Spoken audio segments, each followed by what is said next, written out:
Hello friends, GK गुरुजी अड्डा के YouTube platform पे मैं शैलेश आप सभी का हार्दिक स्वागत करता हूं। प्यारे साथियों, जैसे कि आप सभी का एग्जाम 15 मार्च को होने वाला है बीपीएससी का टायर 3, और हम लोगों ने जो गांधीवादी चरण पढ़ा था जहां से बहुत ज़्यादा क्वेश्चन बनते हैं हर एग्जाम में, उसमें हमने 100 क्वेश्चन किए थे और आज जो बचे हुए क्वेश्चन हैं उनको हम लोग करेंगे। तो पहला क्वेश्चन है, आइए देखते हैं। आप अपने साथ एक कॉपी और एक कलम लेकर के बैठिएगा, जो भी चीज़ें इंपॉर्टेंट लगेंगी उनकी नोट्स बनाते चलिएगा, और साथ ही अगर आपने चैनल को सब्सक्राइब नहीं किया तो सब्सक्राइब कर लीजिएगा, वीडियो को लाइक करिएगा और दोस्तों तक शेयर करिएगा। ठीक है, चलिए। पहला क्वेश्चन कह रहा है कि कवि इकबाल जिन्होंने सारे जहां से अच्छा लिखा भारत के किस स्थान से संबंधित है वो। तो आपको 101 का राइट जवाब देना। देखिए, वो जो इकबाल हैं उनका संबंध कहाँ से है आपसे पूछ रहा है, तो कहाँ की वो निवासी थे ये आपको जवाब देना है। तो जल्दी से आप लोग बताइए कहाँ के निवासी थे। ठीक है प्यारे साथियों, चलिए जल्दी से कमेंट करके बताइए 101 का राइट जवाब क्या होने वाला है आपका। देखिए, मैं आपको बता देता हूँ, वो पंजाब के रहने वाले थे। कहाँ के? पंजाब के। तो राइट जवाब आपका क्या हो जाएगा? सी। दूसरे नंबर के क्वेश्चन पर चलते हैं। कह रहा है मुस्लिम लीग ने मुक्ति दिवस मनाया था। जो आपकी मुस्लिम लीग है वो मुक्ति दिवस कब मनाई थी? तो 1939 ईस्वी में उसने क्या किया था?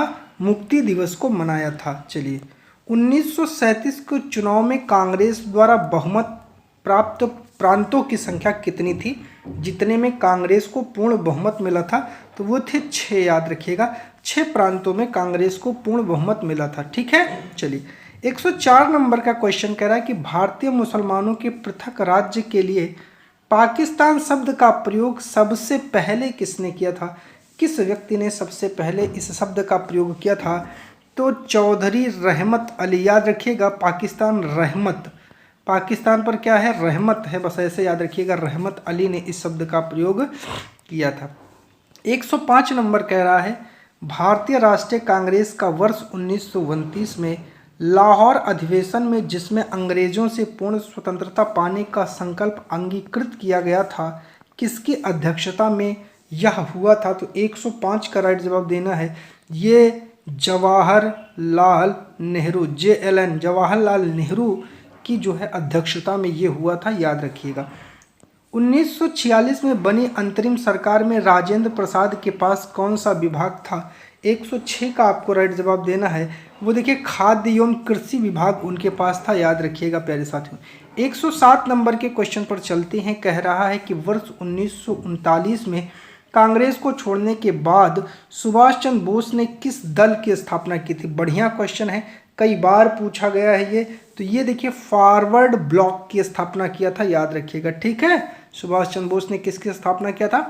फॉरवर्ड ब्लॉक की किया था। कह रहा है वर्ष 1946 में गठित है अंतरिम कैबिनेट की अध्यक्षता किसने की थी? तो 108 का राइट जवाब हो जाएगा, जवाहरलाल नेहरू ने इसकी अध्यक्षता किया था। सभी इंपॉर्टेंट क्वेश्चन है। किसने प्रसिद्ध चिटगांव शस्त्रागार धावे को आयोजित किया था? आपको 109 का राइट जवाब देना है। तो जल्दी से 109 का आप राइट जवाब दे दीजिए प्यारे साथियों। क्या होगा? जल्दी से 109 का आपको राइट जवाब देना है। क्या करा? किसने प्रसिद्ध चिटगांव शस्त्रागार धावे को आयोजित किया था? तो 109 कमेंट भी करिए आप लोग कुछ क्वेश्चनों का आंसर। ठीक है, बताइए 109 का क्या होगा? तो ये बी वाला होगा, सूर्यसेन ने किया था। याद रखिएगा। 110 कह रहा है हंटर आयोग की नियुक्ति की गई थी। तो 110 का आपका राइट जवाब होगा जलियांवाला बाग हत्याकांड के बाद जो, याद रखिएगा, जलियांवाला के बाद अंग्रेजों का हंटर चला था, बस ऐसे याद रखिएगा। भारत के विभाजन का बाल्कन प्लान उपज था, किसका था? तो 111 का राइट जवाब देना है आपको। जल्दी से बताइए किसका था? तो 111 का आपका राइट जवाब क्या हो जाएगा? लॉर्ड माउंटबेटन के मस्तिष्क का यह विचार था। याद रखिएगा। किस भारतीय राष्ट्रवादी नेता ने जर्मनी और ब्रिटेन के बीच युद्ध को ऐसे ईश्वर प्रदत्त अवसर के रूप में देखा जिसमें भारतीयों को उस स्थिति का अपने हित में लाभ उठाने का मौका मिला? तो 112 है ये। 112 का राइट जवाब क्या होगा?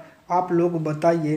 वो होगा सुभाष चंद्र बोस ने, जिन्हें नेताजी के नाम से भी जानते हैं। 113 कह रहा किसने कहा था मेरी पीठ पर किया जाने वाला प्रहार ब्रिटिश साम्राज्य के ताबूत में कील सिद्ध होगी? तो लाला लाजपत राय ने ये कथन कहा था। याद रखिएगा, ठीक है, चलिए 114 पर चलते हैं। निम्नलिखित में किसके कारण सार्वजनिक रोष की लहर उभरी जिसके फलस्वरूप जलियांवाला बाग में ब्रिटिश सरकार द्वारा जनसंहार की घटना घटी या अंग्रेजों द्वारा जनसंहार की घटना घटी? तो 114 का राइट जवाब क्या होगा? The Rowlatt act. ठीक है, याद रखिएगा। 115 कह रहा है पुस्तक the story of the integration of the Indian states किसने लिखी है? तो ये लिखी है वीपी मेनन ने। किसने लिखी है? वीपी मेनन ने इस पुस्तक को लिखा है। 1932 के पूना समझौते के साथ किसका सीधा संबंध था? तो 116 का राइट जवाब होगा भारतीय दलित वर्ग का एकदम सीधा संबंध था, याद रखिएगा। 117 कह रहा है भारतीय स्वतंत्रता संघर्ष के दौरान किसने फ्री इंडियन लीजन नामक सेना बनाई थी? 117 का राइट जवाब आपका क्या होगा? सुभाष चंद्र बोस ने बनाई थी, याद रखिएगा। गांधी जी के निम्नलिखित अनुयायियों में से पेशे से शिक्षक कौन थे? तो पेशे से शिक्षक एक ही व्यक्ति थे, इसमें कौन था बताइए? तो आपका हो जाएगा जीवी कृपलानी, वो शिक्षक थे पेशे से। ठीक है, 119 कह रहा है वर्ष 1928 में Hindustan socialist Republic association HSRA की स्थापना कहाँ हुई थी? बढ़िया क्वेश्चन है, तो कहाँ हुई थी बताइएगा? HSRA किसकी स्थापना? HSRA की स्थापना आपसे पूछ रहा है, तो बताइए HSRA की स्थापना कहाँ हुई थी? तो HSRA की स्थापना दिल्ली में हुई थी, याद रखिएगा। 120 कह रहा है जलियांवाला बाग में प्रदर्शन के लिए क्यों लोग जमा हुए थे? तो देखिए, जो किचलू और सत्यपाल को बंदी बनाया जाने के विरोध में लोगों ने क्या किया था, वहाँ पर जो है प्रदर्शन किया था, जिस पर जनरल डायर ने क्या किया था? गोलियां चलवा दिया था। 121 कह रहा है 1942 के आंदोलन में डॉक्टर राजेंद्र प्रसाद को किस जेल में कैद में रखा गया था? तो 121 का आपका राइट जवाब क्या होगा बताइए भैया? तो बांकीपुर जेल में रखा गया था, याद रखिएगा। चलिए, जयप्रकाश नारायण किस पार्टी से जुड़े थे बताइए आप लोग? तो वो सोशलिस्ट पार्टी से जुड़े थे, याद रखिएगा। ठीक है, चलिए देखिए 130 आपका कूट है, पहले आप लोग देख लीजिए फिर कूट पर चलेंगे। ठीक है, चलिए 100 कूट देख लीजिए। ठीक है, और अब हम लोग चलते हैं 123। इसका राइट जवाब क्या होगा बताइए? जल्दी से आप लोग कमेंट करके बताइए। इस क्वेश्चन को पढ़िए और इसका ऑप्शन आप लोग कमेंट करिए, तो फिर मैं जो है इसका आंसर आपको बताता हूँ। 123 का राइट जवाब मैं आपको देता हूँ। जल्दी से आप लोग इसको कमेंट करने का प्रयास करिए। 123 का राइट जवाब क्या होगा? देखिए, मैं अगर आपको बताऊं, देखिए सबसे पहले बारडोली को किससे मिलाएंगे? जो बारडोली है, बारडोली को आप लोग किससे मिलाएंगे? देखिए बारडोली मैं यहाँ लिख देता हूँ बारडोली, और यहाँ लिख देता हूँ महाराष्ट्र। ठीक है, अब मैं इसको थोड़ा सा सरकाता हूँ। चलिए यहाँ लिख दीजिए बारडोली महाराष्ट्र। देखिए सबसे पहला आपको पता है बारडोली गुजरात में है, तो इसका आंसर गुजरात हो जाएगा। अब ठीक है, चोरी चोरा कहाँ हुआ था?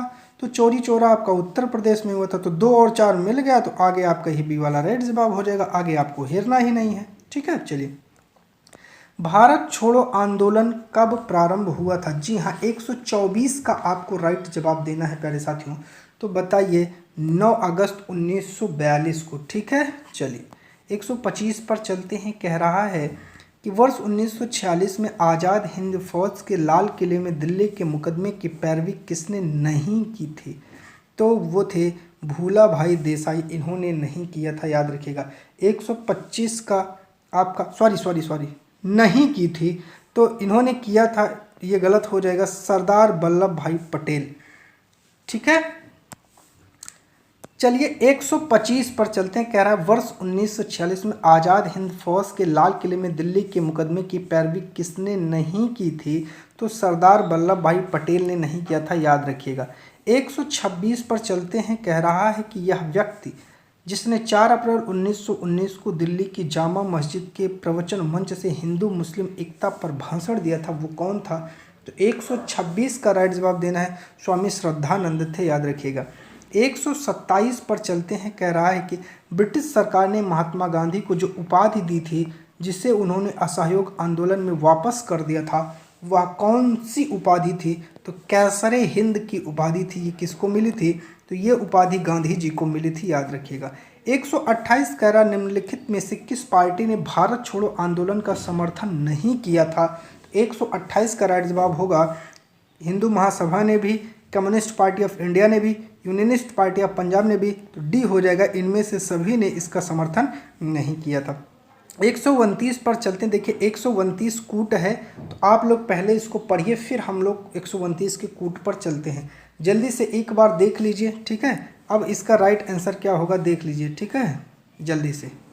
चलिए अब चलते हैं, कूट देख लीजिए 129 का, तब मैं आंसर आपको बताता हूँ, ठीक है। चलिए सबसे पहले क्या होगा, देखिए कह रहा है असहयोग आंदोलन, सविनय अवज्ञा आंदोलन, खिलाफत आंदोलन, भारत छोड़ो आंदोलन। सबसे पहले आपका खिलाफत आंदोलन हुआ था, फिर असहयोग आंदोलन हुआ था, फिर सविनय अवज्ञा आंदोलन हुआ था, फिर भारत छोड़ो आंदोलन हुआ था। तो 3, 1, 2 और 4 आपका क्रम बन जाएगा, ठीक है, याद रखिएगा।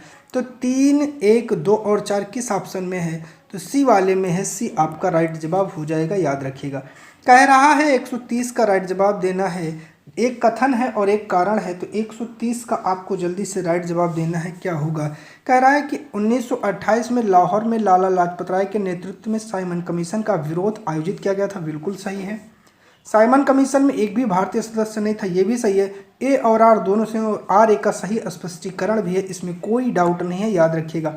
131 पर चलते हैं। 131 का राइट जवाब देखते हैं। व्यक्तिगत सत्याग्रह में विनोबा भावे को प्रथम सत्याग्रही चुना गया था, दूसरा सत्याग्रही कौन था? तो इसका राइट जवाब होगा पंडित जवाहरलाल नेहरू जी थे, जो ये दूसरे सत्याग्रही थे।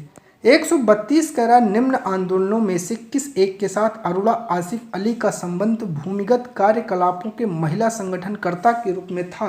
132 का राइट जवाब क्या होगा? सविनय अवज्ञा आंदोलन नहीं था, असहयोग आंदोलन भी नहीं था, तो क्या था भैया? वो था भारत छोड़ो आंदोलन था, याद रखिएगा, ठीक है। अगला कह रहा है निम्नलिखित में से कौन सा कथन पूना पैक्ट 1932 के संदर्भ में सही नहीं है? 133 का आपका राइट जवाब होगा सरकारी नौकरियों में दलितों को समुचित प्रतिनिधित्व, यही राइट जवाब हो जाएगा। बाकी का आपका फिर क्या हो जाएगा? गलत हो जाएगा, नहीं पूछा है। कह रहा है भारतीय स्वतंत्रता संग्राम के संदर्भ में कार्य जो कांग्रेस का हरिपुरा अधिवेशन 1938 एक मील का पत्थर था। तो ये भी आपको याद रखना है, कानपुर का हरिपुरा अधिवेशन, कांग्रेस का हरिपुरा अधिवेशन कब हुआ था? 1938 में। तो 134 का आपका राइट जवाब क्या होगा कि इसमें ब्रिटिश साम्राज्य के विरुद्ध युद्ध की घोषणा की गई? नहीं, ये तो गलत है भैया। तो क्या हुआ था? इसमें जवाहरलाल नेहरू को भावी प्रधानमंत्री के रूप में प्रस्तुत किया गया? बिल्कुल नहीं। इसमें योजना आयोग की अवधारणा को प्रस्तुत किया गया? बिल्कुल सी आपका राइट जवाब हो जाएगा। चलिए कूट आपको बताना है 135 का, और 135 में कूट आपको मिलाना है, पहले देख लीजिए, ठीक है। अब हम लोग चलते हैं, कूट भी आप लोग देख लीजिएगा। चलिए अब 135 का आपको राइट जवाब देना है। क्या होगा जल्दी से बताइएगा कमेंट करके। कह रहा है कि महात्मा गांधी ने हिंद स्वराज में रेलवे की आलोचना की क्योंकि रेलवे है प्लेग या महामारी का वाहक है। बिल्कुल ठीक है।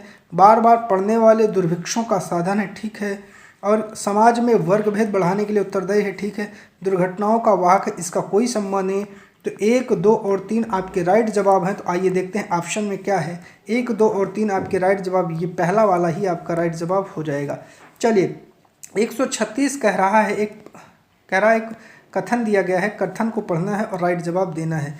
समय आ गया है कि जब सम्मान चिन्ह हमारी शर्म को, ठीक है, सम्मान चिन्ह हमारी शर्म को अपमान के अपने असंगत संदर्भ में चमका रहे हैं, और मैं अपनी ओर सभी विशिष्ट उपाधियों से वंचित होकर अपने उन देशवासियों के साथ खड़ा होना चाहता हूं जो अपनी तथाकथित नग्नता के लिए वह अधोगति झेलने के लिए उत्तरदायी हैं जो मनुष्यों के उपयुक्त नहीं हैं। ये कथन है रविंद्रनाथ टैगोर जी का, याद रखिएगा, डी आपका राइट जवाब हो जाएगा।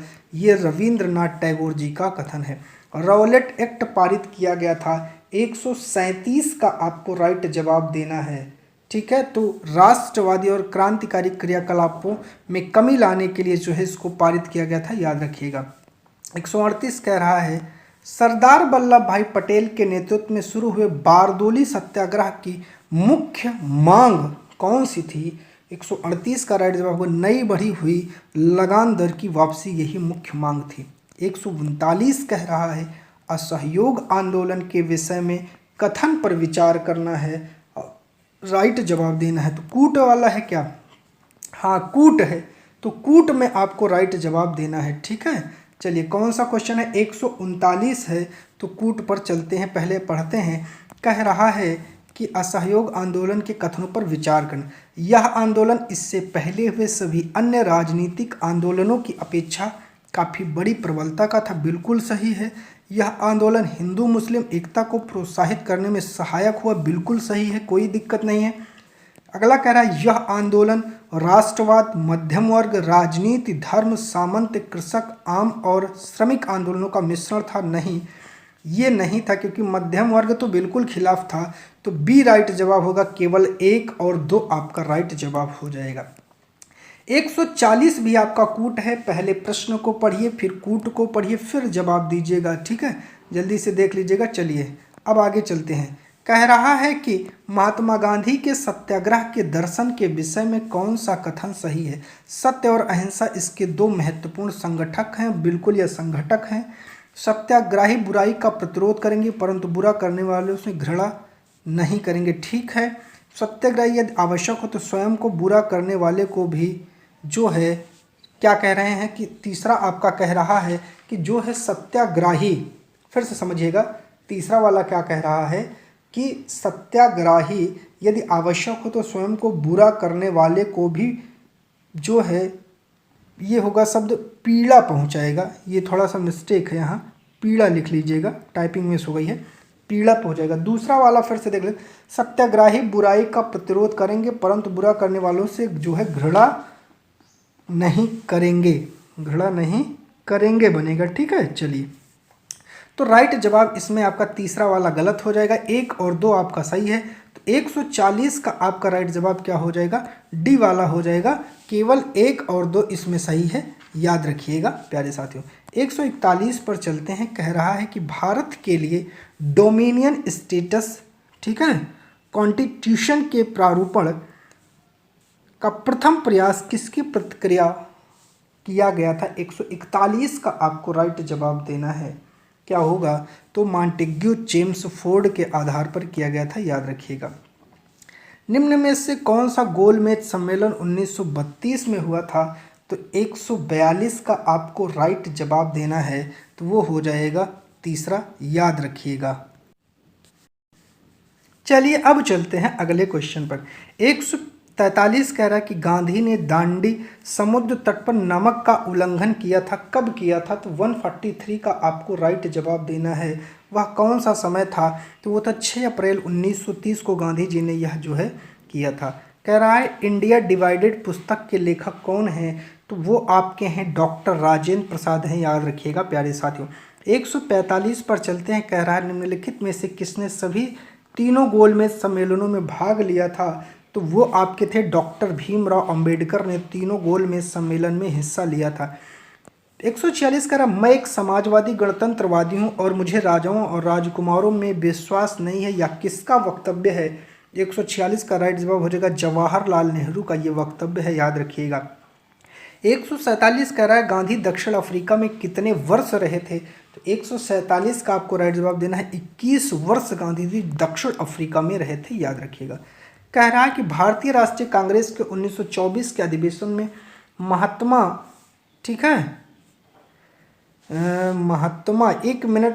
महात्मा गांधी द्वारा मात्र एक बार अध्यक्षता की गई, यह अधिवेशन कहाँ हुआ था? ठीक है, हाँ ये थोड़ा सा यहाँ टाइप हो गया है मटेरियल, ठीक है। 148 का राइट जवाब होगा बेलग्राम का एकमात्र अधिवेशन है 1924 में हुआ था, जिसकी अध्यक्षता, एकमात्र अधिवेशन की अध्यक्षता गांधी जी ने की थी, याद रखिएगा।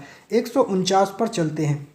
कहते भारत छोड़ो आंदोलन के उपरांत सी राजगोपालचारी ने दी वे आउट नामक पैम्पलेट जारी किया, निम्न में से कौन सा एक प्रस्ताव इस पैम्पलेट में था? 149 का राइट जवाब क्या होगा? ब्रिटिश भारत तथा भारतीय राज्यों के प्रतिनिधियों को मिलाकर एक युद्ध सलाहकार परिषद की स्थापना, नहीं। केंद्रीय कार्यकारी परिषद का इस प्रकार पुनर्गठन कि गवर्नर जनरल तथा कमांडर इन चीफ के अतिरिक्त अन्य सभी सदस्य भारतीय नेता हों, गलत।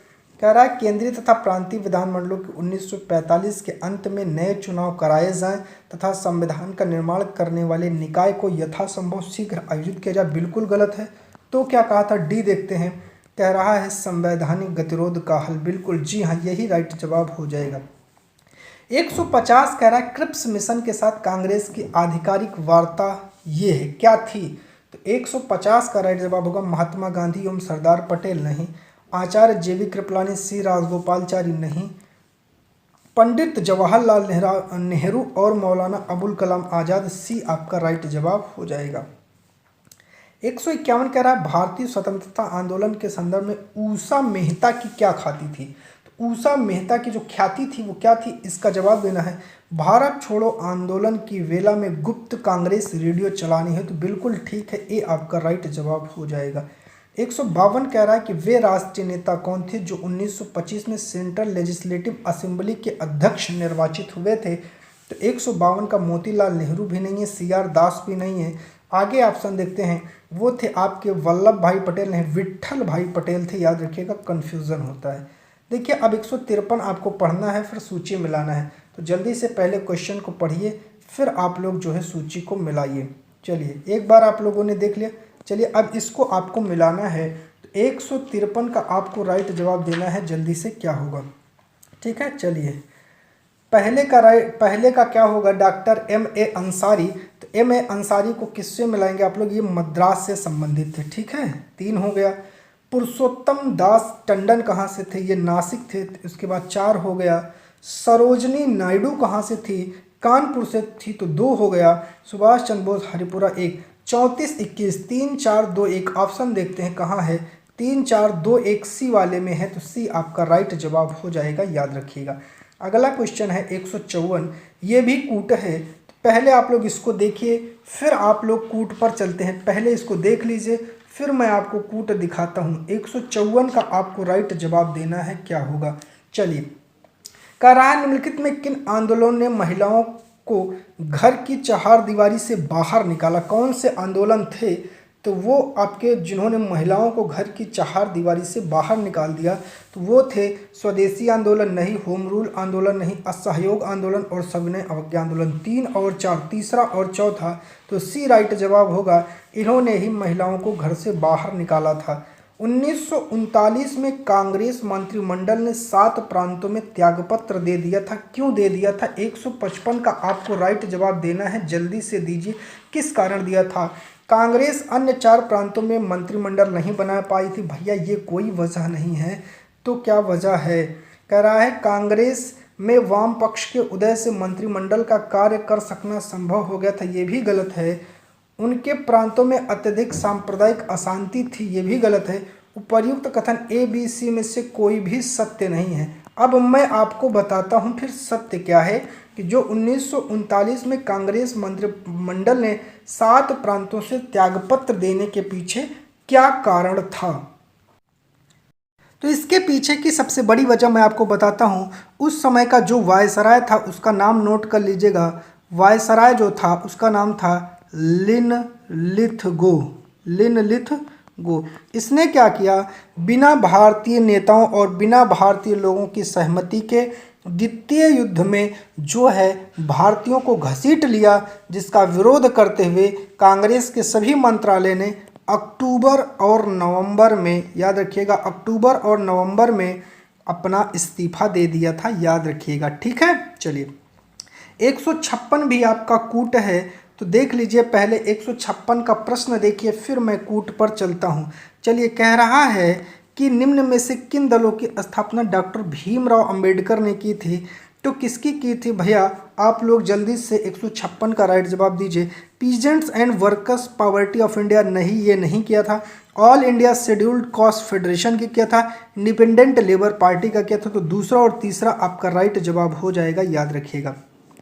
157 कह रहा है कि 1932 में महात्मा गांधी ने मरण उपरांत उपवास प्रधानता इसीलिए किया, ठीक है, जो मरणों उपरांत होता है कि ये वाली जो उपवास प्रधानता है किस कारण किया था?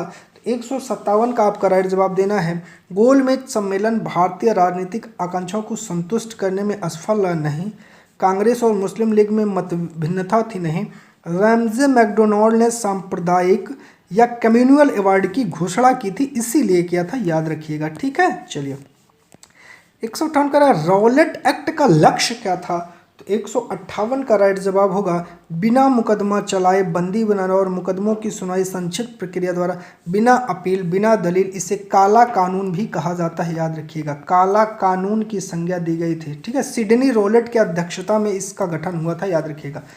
159 कूट है, तो 159 भी आपको पढ़ना है और जवाब देना है क्या होगा। ठीक है, 159 आप लोग पढ़िए और इसका जवाब दीजिए। कह रहा है कि भारतीय राष्ट्रीय कांग्रेस का लाहौर अधिवेशन 1929 में बहुत प्रसिद्ध है क्योंकि कांग्रेस ने पूर्ण स्वराज की मांग एक संकल्प पारित किया, बिल्कुल सही है। इस अधिवेशन में उग्रवादियों उदारवादियों के बीच झगड़े को सुलझा लिया गया, बिल्कुल नहीं। इस अधिवेशन में द्विराष्ट्र मांग के सिद्धांत को अस्वीकार करते हुए एक संकल्प पारित किया, गलत है। तो केवल एक आपका सही है, तो राइट जवाब हो जाएगा कि केवल एक यही सही है, याद रखिएगा। 160 कह रहा है कि लोक सुरक्षा विधेयक पब्लिक सेफ्टी बिल 1928 का विरोध करते समय निम्नलिखित में से किसने कहा था कि भारतीय राष्ट्रीयता पर भारतीय राष्ट्रीय कांग्रेस पर सीधा प्रहार है और भारत की दास्ता का पहले नंबर का बिल है। तो इसका आपको राइट जवाब देना है। फिर से क्वेश्चन देख लीजिए। ठीक है, चलिए 160 है, 160 का आपको राइट जवाब देना है। क्या होगा जल्दी से बताइए, इसका राइट जवाब क्या होगा। तो मोतीलाल नेहरू जी का ये कथन है, याद रखिएगा। कह रहे हैं, अगला क्वेश्चन कह रहा है कि फरवरी 1928 में आयोजित सर्वदलीय सम्मेलन के अध्यक्ष कौन थे। तो आपको जवाब देना है M.A. अंसारी जी थे, याद रखिएगा। 162 कह रहा है कि किसने अप्रैल 1930 में नमक कानून तोड़ने के लिए तंजौर तट पर एक अभियान संगठित किया था। तो वो थे आपके कौन थे, सी राजगोपालचारी थे, याद रखिएगा। कौन थे, सी राजगोपालचारी थे, याद रखिएगा। ठीक है, 163 पर चलते हैं। कह रहा है कि महात्मा गांधी ने भारत में अपना पहला जन भाषण कहाँ दिया था, वाराणसी में दिया था, याद रखिएगा। कहाँ दिया था, वाराणसी में दिया था। 164 कह रहा है किसने सत्याग्रह शब्द को गढ़ा था। 164 का आपको राइट जवाब देना है महात्मा गांधी ने गढ़ा था, याद रखिएगा। दक्षिण अफ्रीका के किस रेलवे स्टेशन पर महात्मा गांधी को ट्रेन से फेंका गया था। 165 का राइट जवाब होगा पीटर मेरिट्सबर्ग स्टेशन कहा जाता है, यहीं से जो है गांधी जी को फेंका गया था, याद रखिएगा। 166 कह रहा है किसने 1946 के कैबिनेट मिशन का नेतृत्व किया था। तो वो थे आपके सर पैथिक लॉरेंस थे। ठीक है, इन्होंने ही किया था। 167 कह रहा है कि इन व्यक्तियों में कौन कैबिनेट मिशन का सदस्य नहीं था। आपको जवाब देना है 167 का। देखिए, PV अलेक्जेंडर थे, स्टेफोर्ड क्रिप्स थे, पैथिक लॉरेंस थे, तो विलियम वुड नहीं थे, याद रखिएगा। ठीक है, 169 कह रहा है 168 कह रहा है कि 15 अगस्त 1947 को कौन भारतीय राष्ट्रीय कांग्रेस का अध्यक्ष था। 168 का राइट जवाब होगा JV कृपलानी थे, याद रखिएगा प्यारे साथी। 169 कह रहा है कि कौन दांडी मार्च में गांधी के साथ था। तो 169 का राइट जवाब देना है, वो हो जाएगा भैया बेब मिलर, बी वाला राइट जवाब हो जाएगा। ठीक है, देखिए दांडी से संबंधित एक और चीज सुन लीजिए। गांधी जी ने अपने 80 अनुयायियों के साथ इसको शुरू किया था। साबरमती के तट से जो है दांडी शहर है, ये गुजरात के नवसारी जिले में पड़ता है। कहाँ पड़ता है, गुजरात के नवसारी जिले में। और कितनी यात्रा की थी, तो 241 मील की यात्रा जो है गांधी जी ने किया था। ठीक है, और प्राकृतिक नमक को इकट्ठा करके जो है पानी मतलब समुद्र के पानी से नमक बनाया था और इसको क्या किया था, इस चीज़ को उन्होंने तोड़ा था। तो ये भी जानते रहिएगा, इसके साथ साथ इम्पॉर्टेंट है।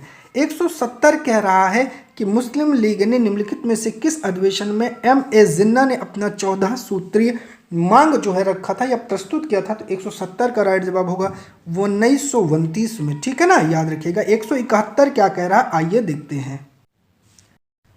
अगला क्वेश्चन कह रहा है कि निम्नलिखित में से किस भारतीय राष्ट्रीय कांग्रेस के अधिवेशन में जवाहरलाल नेहरू ने समाजवाद को भारत की समस्याओं को हल करने की कुंजी बताया था। 171 का राइट जवाब होगा लाहौर के अधिवेशन में बताया था, याद रखिएगा। ठीक है, चलिए फिनिक्स बस्ती का संस्थापक कौन था या फिनिक्स फॉर्म का संस्थापक कौन था, तो वो आपके गांधी जी थे। फिनिक्स बस्ती के फिनिक्स फॉर्म भी कहिए, कभी कभी फॉर्म पूछ लेता है। 173 कह रहा है कि औपनिवेशिक भारत के संदर्भ में शाह नवाज खान, प्रेम कुमार सहगल और गुरबख्श सिंह ढिल्लों याद किए जाते हैं। तो स्वदेशी और बहिष्कार आंदोलन के नेता के रूप में नहीं, 1946 के अंतिम सरकार के सदस्य के रूप में नहीं, संविधान सभा में प्रारूप समिति के सदस्य के रूप में नहीं, आज़ाद हिंद फौज इंडियन नेशनल आर्मी के अधिकारी के रूप में डी राइट जवाब हो जाएगा। 174 कह रहा है कि अंतर्राष्ट्रीय अहिंसा दिवस कब मनाया जाता है। बहुत बढ़िया क्वेश्चन है। 174 का आपको राइट जवाब देना है। वो 2 अक्टूबर को अंतर्राष्ट्रीय अहिंसा दिवस मनाया जाता है। चलिए 175 कह रहा है इनमें से किस राजनीतिक नेता ने राजनीतिक संगठन के रूप में भारतीय राष्ट्रीय कांग्रेस को भंग करने और लोक सेवक संघ द्वारा इसके प्रतिस्थापन का सुझाव दिया गया था, तो वो थे आपके M.K. गांधी, याद रखिएगा प्यारे साथियों। ठीक है, चलिए देखिए अब हम लोगों ने आज जो अपनी प्रैक्टिस की, यहाँ पर आपको कुल 75 क्वेश्चन मिले और ये आपके गांधीवादी चरण का दूसरा हिस्सा था। बहुत ही महत्वपूर्ण हिस्सा था। गांधीवादी चरण आपको रट करके जाना है, बहुत ज़्यादा क्वेश्चन बनते हैं और जो भी आपको समस्या लगी हो उस समस्या को आप कमेंट करिए, उस पर सुझाव दिया जाएगा। ठीक है प्यारे साथियों, तो वीडियो कैसी लगी कमेंट करके बताइएगा। चैनल पर नए हैं तो सब्सक्राइब करिएगा, वीडियो को लाइक करिएगा। इसका अगर आपको PDF चाहिए तो टेलीग्राम पर आइए, आप लिखिए GK गुरुजी अड्डा, ठीक है, और ऑफिशियल चैनल आपको मिल जाएगा। अब वीडियो के नीचे आपको डेली टेलीग्राम का लिंक दे दिया जाएगा, वहां से आपको PDF भी आसानी से मिल जाया करेगी। तो ठीक है प्यारे साथियों, आज की वीडियो में हम बस इतना ही रखते हैं। कल फिर मिलेंगे और हो सकता है कि कल की क्लास बहुत ज़्यादा इम्पॉर्टेंट है। कल और परसों की क्लास जो है आपकी, जो कल की क्लास जो रहेगी आपकी बहुत इंपॉर्टेंट रहेगी, बहुत ज़्यादा इंपॉर्टेंट रहेगी। तो आपको कल की क्लास को बहुत अच्छे से देखना है। ठीक है, चैनल पर नए हैं तो सब्सक्राइब करिएगा, वीडियो को लाइक और शेयर करिएगा। आप सभी का चैनल पर जुड़ने के लिए बहुत बहुत धन्यवाद।